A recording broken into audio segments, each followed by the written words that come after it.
Tu t'es battu, pendant des nuits que personne n'a vues, pendant des matins où tu te levais déjà épuisé, pendant des saisons entières où tu portais des choses que tu ne pouvais même pas nommer à voix haute. Tu as tenu, tu n'as pas lâché. Et aujourd'hui, quelque chose dans ton esprit, dans ta poitrine, dans ton âme te dit que quelque chose a changé. Ce message est pour toi, exactement pour toi, pas pour tout le monde. Pour toi qui ressens que cette bataille-là, elle est terminée. Dieu t'a conduit ici ce soir, aujourd'hui, en ce moment précis, parce qu'il a quelque chose à te dire. Et ce qu'il a à te dire, c'est ceci.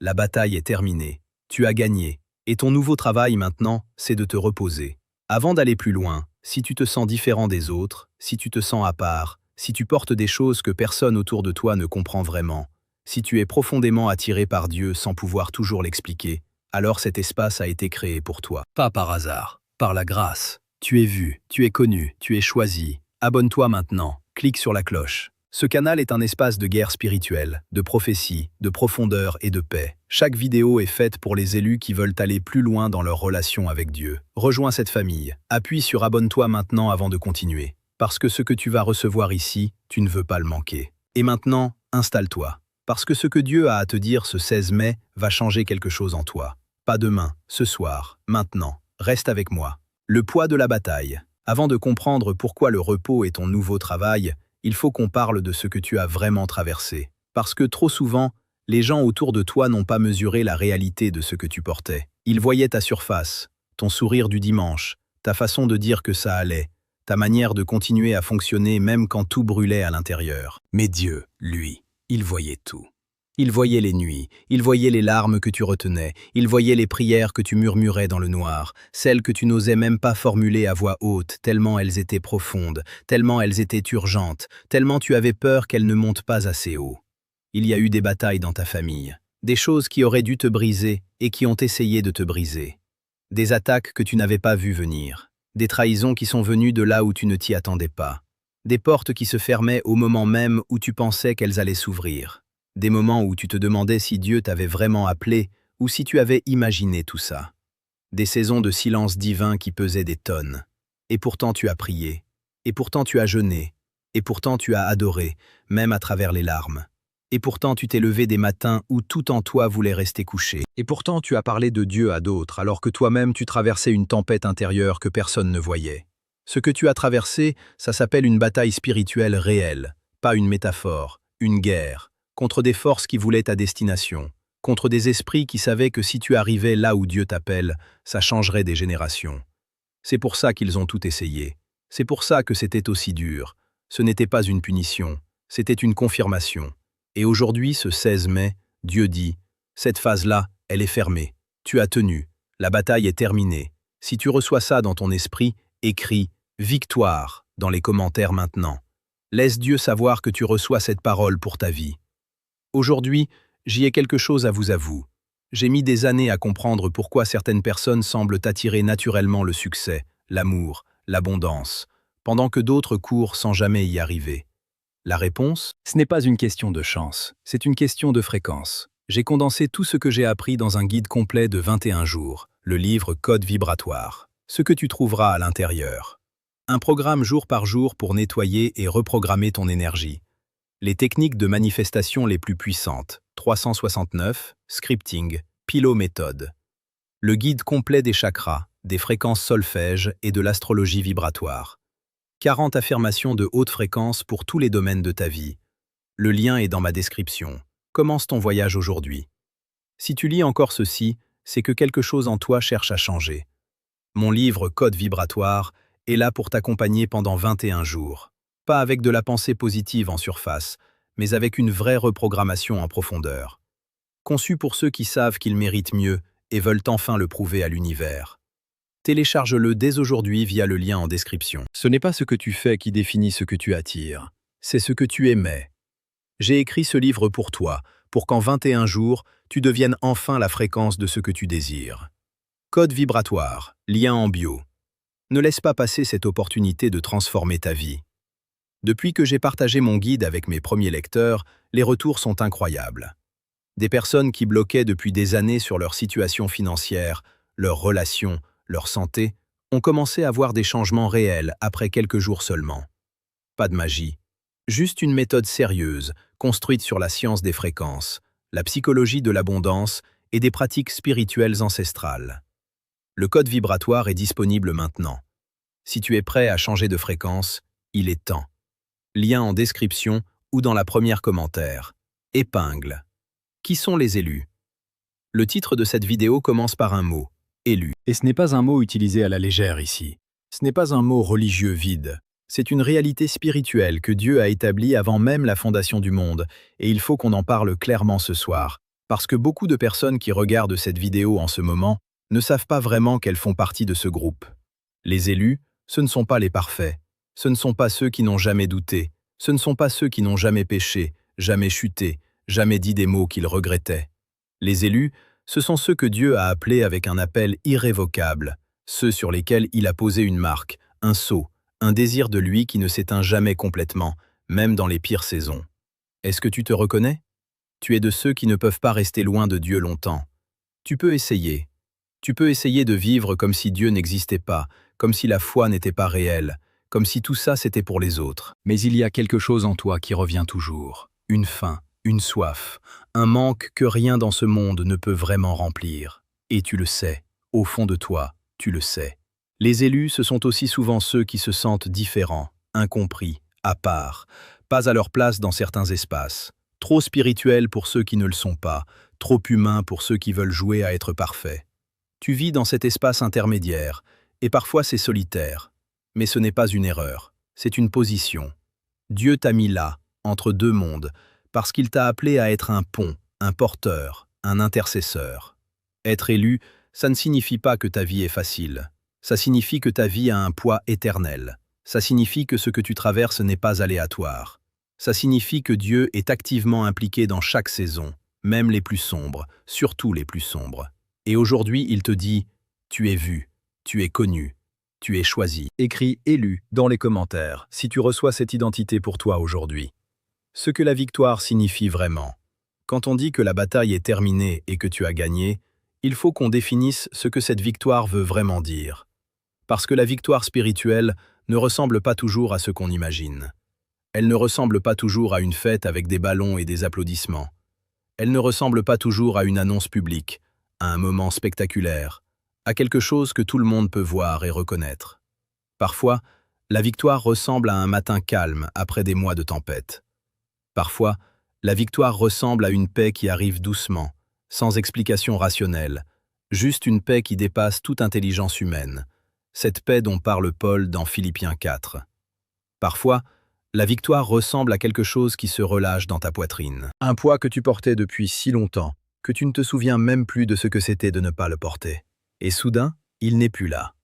La victoire dans le royaume de Dieu, c'est d'abord une réalité spirituelle avant d'être une réalité visible. Ce que Dieu a fait dans le ciel s'exprime ensuite sur la terre. Et parfois, il y a un délai entre les deux. Parfois, tu as déjà gagné spirituellement une chose qui n'est pas encore visible dans ta situation naturelle. Et c'est dans ce délai que beaucoup de gens abandonnent, juste avant la manifestation. Mais toi, tu n'as pas abandonné. Tu as tenu dans le délai. Tu as continué à croire quand les preuves naturelles manquaient. Tu as adoré dans l'obscurité. Et c'est pour ça que cette parole t'est adressée ce 16 mai. La victoire est réelle. Elle est déjà établie dans le ciel.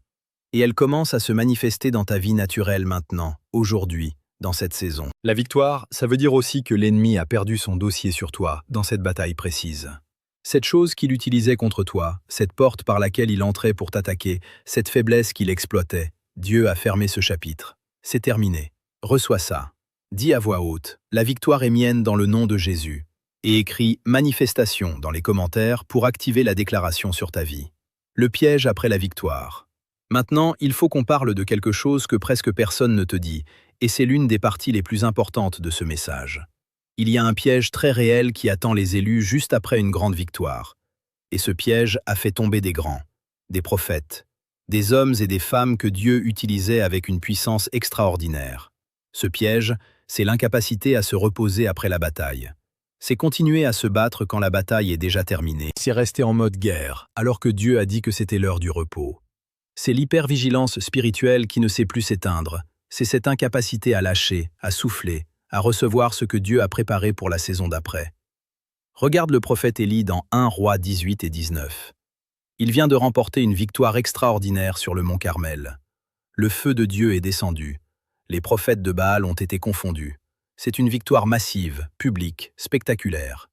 Et qu'est-ce qui se passe juste après? Jézabel envoie un message, un seul message. Et Élie, ce même homme qui venait de faire descendre le feu du ciel, se lève et fuit dans le désert, demande à mourir, s'effondre sous un genévrier et dit « C'en est assez, Seigneur ». Il était épuisé. Et Dieu, dans sa sagesse infinie, ne lui a pas dit « Lève-toi et retourne au combat ». Dieu lui a envoyé un ange, 2 fois, avec de la nourriture et de l'eau. Et Dieu lui a dit « Le voyage est trop long pour toi ». Ce n'était pas une honte, c'était de la grâce. Dieu reconnaissait l'épuisement de son serviteur et il l'invitait au repos avant la prochaine étape. Le piège que l'ennemi tend aux élus après la victoire, c'est de les faire courir vers la prochaine bataille avant qu'ils aient eu le temps de récupérer. Parce qu'un guerrier épuisé fait de mauvaises décisions. Un adorateur épuisé perd sa sensibilité spirituelle. Un prophète épuisé peut entendre des voix qui ne sont pas celles de Dieu. Et l'ennemi le sait. Alors il crée une urgence artificielle juste après ta victoire pour t'empêcher de te reposer. Reconnais ce piège, résiste-lui. Écris « Je refuse le piège » dans les commentaires si tu reçois cet avertissement pour ta saison actuelle.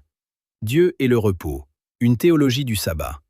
Le repos n'est pas une faiblesse. Le repos n'est pas un luxe spirituel réservé à ceux qui n'ont pas de vraie foi. Le repos est une doctrine. Le repos est une révélation. Le repos est dans la Bible une des réalités les plus profondes et les plus mal comprises du royaume de Dieu. Et il faut qu'on en parle sérieusement ce soir. Au commencement, après avoir créé les cieux et la terre, Dieu se reposa. Pas parce qu'il était fatigué, Dieu ne se fatigue pas, mais parce qu'il a institué un principe cosmique, un rythme divin, une vérité fondamentale que toute la création devait apprendre. Le travail et le repos sont 2 faces de la même médaille. L'un ne peut pas fonctionner sans l'autre. L'un donne du sens à l'autre. Le sabbat dans l'Ancien Testament n'était pas seulement une règle religieuse. C'était une révélation sur la nature de Dieu et sur la nature de l'humain fait à son image. Dieu disait à son peuple, « Tu n'es pas une machine. Tu n'es pas défini par ta production. Tu n'es pas ce que tu fais. Tu es qui tu es. Et qui tu es mérite d'être nourri, restauré, reconstitué dans ma présence. » Dans l'Épître aux Hébreux, chapitre 4, l'auteur parle d'un repos qui reste disponible pour le peuple de Dieu. Un repos qui n'est pas simplement physique, mais spirituel. Un repos qui est entré dans ce que Dieu a déjà accompli. Ne pas lutter pour gagner ce qui est déjà gagné, ne pas se battre pour obtenir ce qui est déjà donné, mais plutôt entrer, par la foi, dans la réalité de ce que Christ a accompli à la croix. Jésus lui-même a dit dans Matthieu 11, « Venez à moi, vous tous qui êtes fatigués et chargés, et je vous donnerai du repos. » Ce n'était pas une métaphore poétique, c'était une invitation réelle à une expérience réelle du repos divin. Un repos pour l'âme, pas seulement pour le corps. Un repos qui touche l'identité, pas seulement le calendrier. Ton nouveau travail est de te reposer. Et ce repos, il a une adresse, c'est la présence de Dieu. Écris « Je reçois le repos » dans les commentaires et laisse cette vérité descendre dans chaque partie de ton être ce soir. Comment se reposer dans l'esprit? Maintenant, on va être pratique.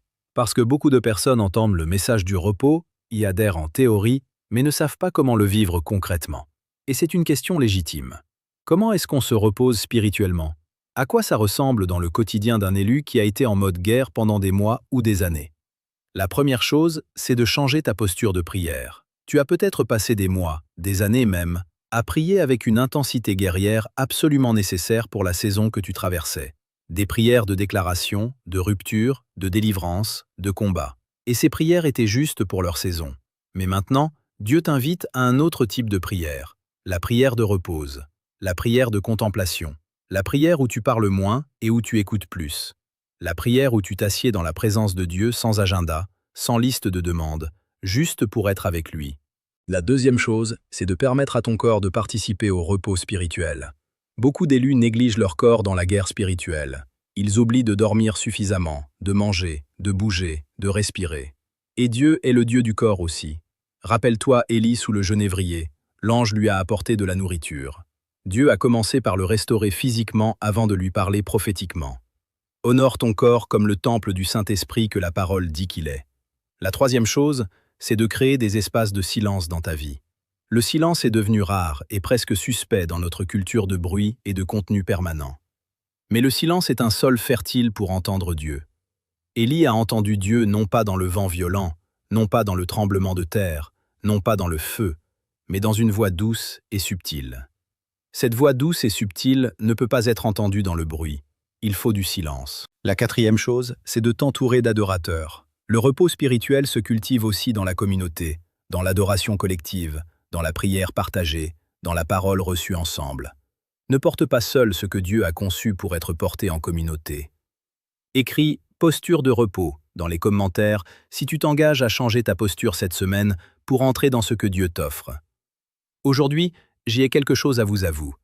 J'ai mis des années à comprendre pourquoi certaines personnes semblent attirer naturellement le succès, l'amour, l'abondance, pendant que d'autres courent sans jamais y arriver.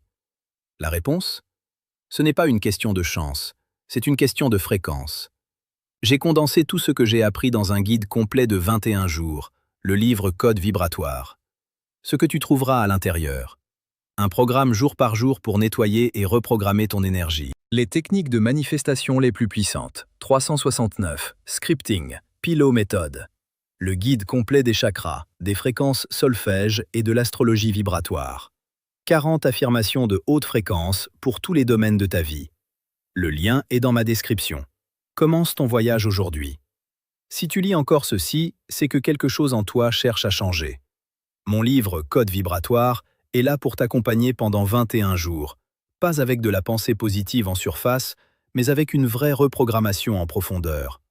Conçu pour ceux qui savent qu'ils méritent mieux et veulent enfin le prouver à l'univers. Télécharge-le dès aujourd'hui via le lien en description. Ce n'est pas ce que tu fais qui définit ce que tu attires, c'est ce que tu émets. J'ai écrit ce livre pour toi, pour qu'en 21 jours, tu deviennes enfin la fréquence de ce que tu désires. Code vibratoire, lien en bio. Ne laisse pas passer cette opportunité de transformer ta vie. Depuis que j'ai partagé mon guide avec mes premiers lecteurs, les retours sont incroyables. Des personnes qui bloquaient depuis des années sur leur situation financière, leurs relations, leur santé, ont commencé à voir des changements réels après quelques jours seulement. Pas de magie, juste une méthode sérieuse, construite sur la science des fréquences, la psychologie de l'abondance et des pratiques spirituelles ancestrales. Le code vibratoire est disponible maintenant. Si tu es prêt à changer de fréquence, il est temps. Lien en description ou dans la première commentaire. Épingle. Les fruits du repos spirituel. Le repos spirituel n'est pas une fin en soi. C'est une saison de préparation pour la prochaine dimension de ce que Dieu a pour toi. Et cette saison de repos, si tu y entres pleinement, va produire des fruits dans ta vie que tu n'attendais peut-être pas. Des fruits qui vont changer non seulement ta relation avec Dieu, mais aussi ta relation avec toi-même, avec les autres, avec ta mission sur cette terre. Le premier fruit du repos spirituel, c'est la clarté. Quand tu n'es plus dans le bruit constant de la bataille, quand ton esprit est moins hyperactivé, Dieu peut te parler avec une clarté que tu ne pouvais pas recevoir dans la guerre. Des révélations sur ton appel, des directions pour la prochaine étape, des confirmations sur des choses que tu croyais, mais que tu n'avais jamais eu la paix suffisante pour vraiment recevoir. Le repos crée de l'espace pour la clarté prophétique. Le deuxième fruit, c'est la restauration de l'identité. Quand tu es longtemps en mode survie, tu peux commencer à définir qui tu es par ce que tu traverses, plutôt que par ce que Dieu dit de toi. Le repos te ramène à ton identité d'origine, fils de Dieu, fille de Dieu, héritier du royaume, bien-aimé, choisi, porteur de l'esprit. Cette identité n'a pas besoin d'être gagnée, elle n'a pas besoin d'être méritée, elle est donnée. Et le repos t'aide à la recevoir à nouveau dans toute sa profondeur. Le troisième fruit, c'est le renouvellement de la force. Ésaïe 40 dit « Ceux qui se confient en l'Éternel renouvellent leur force. Ils prennent le vol comme les aigles. Ils courent sans se lasser. Ils marchent sans se fatiguer. » Cette force renouvelée ne vient pas de l'effort humain. Elle vient de l'attente dans la présence de Dieu, de la confiance, du repos dans ce qu'il est. Le quatrième fruit, c'est l'alignement. Dans le repos, Dieu réaligne ce qui s'était déplacé pendant la bataille. Les priorités, les relations, la vision, le temps, l'énergie, ce qui doit rester et ce qui doit partir. Le repos est une saison de recalibration divine. Écris « recalibration » dans les commentaires si tu sens que Dieu veut réaligner quelque chose dans ta vie en ce moment précis. Ce que Dieu dit aujourd'hui au 16 mai. Il faut qu'on arrive maintenant au cœur prophétique de ce message. Parce que cette vidéo n'est pas sortie par hasard un 16 mai. Les dates ont une importance dans le royaume. Et ce que je veux te dire ce soir, c'est que Dieu a une parole spécifique pour toi, maintenant, en ce moment de l'année. Le 16 est un nombre associé dans les Écritures à l'amour et à la grâce. Et mai, dans l'hémisphère nord, c'est la saison où ce qui a été planté en hiver commence vraiment à émerger. Ce n'est pas encore la récolte complète, mais les premiers signes visibles de ce que Dieu a fait dans le sol de ta vie commencent à apparaître. Les premières pousses, les premiers signes visibles de sa fidélité. Dieu dit ce soir à ceux qui ont combattu: « Je n'ai pas oublié une seule prière. Je n'ai pas laissé tomber un seul de tes soupirs. Ce que tu as semé dans les larmes, tu vas le moissonner dans la joie. Pas dans 6 mois seulement, maintenant. La moisson commence. Mais pour recevoir la moisson, tu dois sortir du mode guerre et entrer dans le mode récolte. Et la récolte demande un autre type d'énergie. Une énergie de gratitude, de réception, de joie, d'émerveillement devant ce que Dieu accomplit. Il y a des élus qui regardent cette vidéo ce soir et qui sont au bord de quelque chose d'immense. Une promotion, une ouverture de porte qui semblait fermée à jamais, une restauration dans une relation, une provision financière, une guérison, une confirmation d'appel. Et Dieu dit: « Ne recule pas maintenant, la frontière est juste devant toi. Entre dans le repos et tu verras que la victoire était déjà acquise. » Je sens dans l'esprit qu'il y a quelqu'un qui regarde cette vidéo qui a pleuré seul cette semaine, qui a senti que personne ne comprenait, qui s'est demandé si Dieu entendait encore. Et Dieu dit ce soir, directement à toi, maintenant: « Je t'entends. J'entends chaque larme. Et je déclare sur ta vie ce 16 mai, la saison du deuil est terminée. La saison de la danse commence. Écris 16 mai victoire dans les commentaires pour activer cette prophétie sur ta vie. Ce n'est pas magique, c'est une déclaration de foi. Et la foi sans acte est morte. Agis maintenant. On arrive à la fin de ce message. Mais avant de te laisser partir, je veux que tu prennes un moment. Juste un moment. Ferme les yeux si tu peux. Et dis cette prière avec moi. Seigneur, je reçois ce message comme une parole de ta part. Je reçois la réalité que cette bataille est terminée. Je reçois ma victoire. Et je reçois ton invitation au repos. Apprends-moi à me reposer en toi. Restaure ce qui a été usé. Renouvelle ce qui s'est épuisé. Réaligne ce qui s'est déplacé. Et prépare-moi pour ce que tu as préparé pour moi. Je te fais confiance pour la prochaine saison. Au nom de Jésus. Amen. Si tu as fait cette prière avec moi, écris « Amen » dans les commentaires. Que nos amens s'accumulent ce soir comme un acte collectif de foi. Tu es élu, tu es vu, tu es connu, tu es choisi. Et tu n'es jamais seul dans ce que tu traverses. Parce que Dieu est avec toi, l'Esprit Saint est en toi, et il y a une communauté entière d'élus autour de toi dans cet espace. Si cette vidéo t'a touché, partage-la avec quelqu'un qui a besoin de l'entendre ce soir. Quelqu'un qui combat, quelqu'un qui doute, quelqu'un qui a besoin d'entendre que la victoire est réelle et que le repos est permis. Abonne-toi si ce n'est pas encore fait, active la cloche, et reviens, parce que Dieu a encore des choses à dire, et cet espace est l'endroit où il les dit pour les élus qui veulent aller plus profond. Je t'aime dans le Seigneur. À très bientôt.